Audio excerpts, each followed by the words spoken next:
Is Democratic strategist Brad Bannon. Brad, good morning to you. So the Obamas were treated like rock stars in Chicago last night. What did you make of their speeches?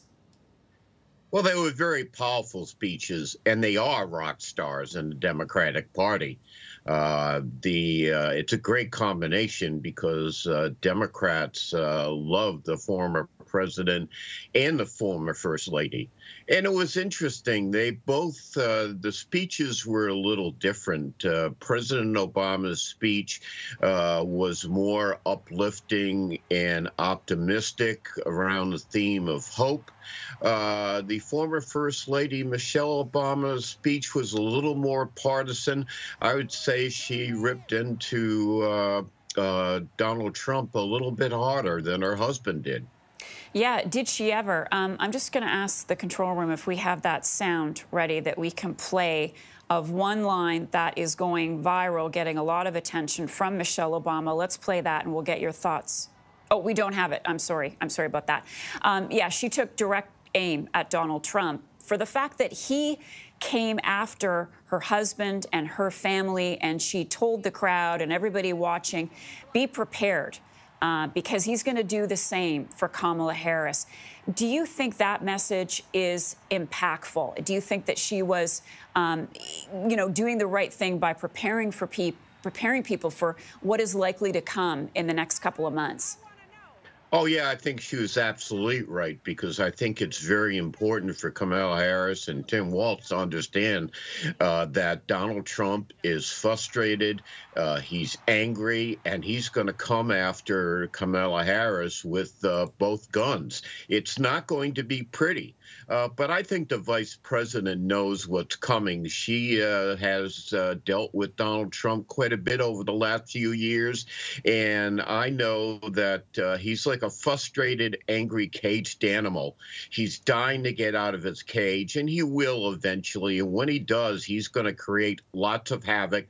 But I think the vice president will be ready for it. So I guess the big question, Brad, is whether or not all of the excitement in Chicago right now is going to have an impact outside of the Democratic Party faithful. Do you think that so far we have heard a convincing argument for those Republicans or those undecideds as to why Kamala Harris should be president? Well, yeah, again, we're still going to have 7 or so weeks when the convention is over, and the issue will be decided then. But the convention is for preparing the groundwork for the fall campaign. It's exciting the partisans and reaching over to the independents and even Republicans who have questions about Donald Trump. One of the speakers last night was Stephanie Grissom, who was President Trump's press spokesman in the White House. And she made a strong argument to Republicans that Donald Trump does not represent his party. He just represents himself. Yeah, and she talked about how she resigned her post after January 6th. Okay, what are you watching for tonight, Brad? We've got Bill Clinton taking to the stage and Tim Walz. Well, yeah, I think they're the big two speakers of the night.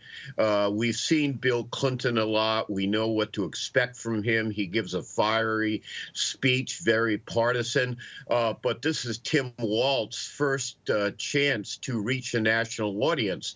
So this will be a very important speech for Walz. It's also personal freedoms night at the Democratic National Convention.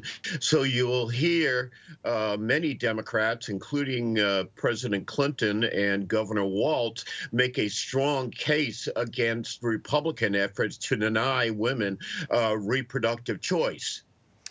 Brad, good to see you today. Thanks so much. We appreciate your time with us.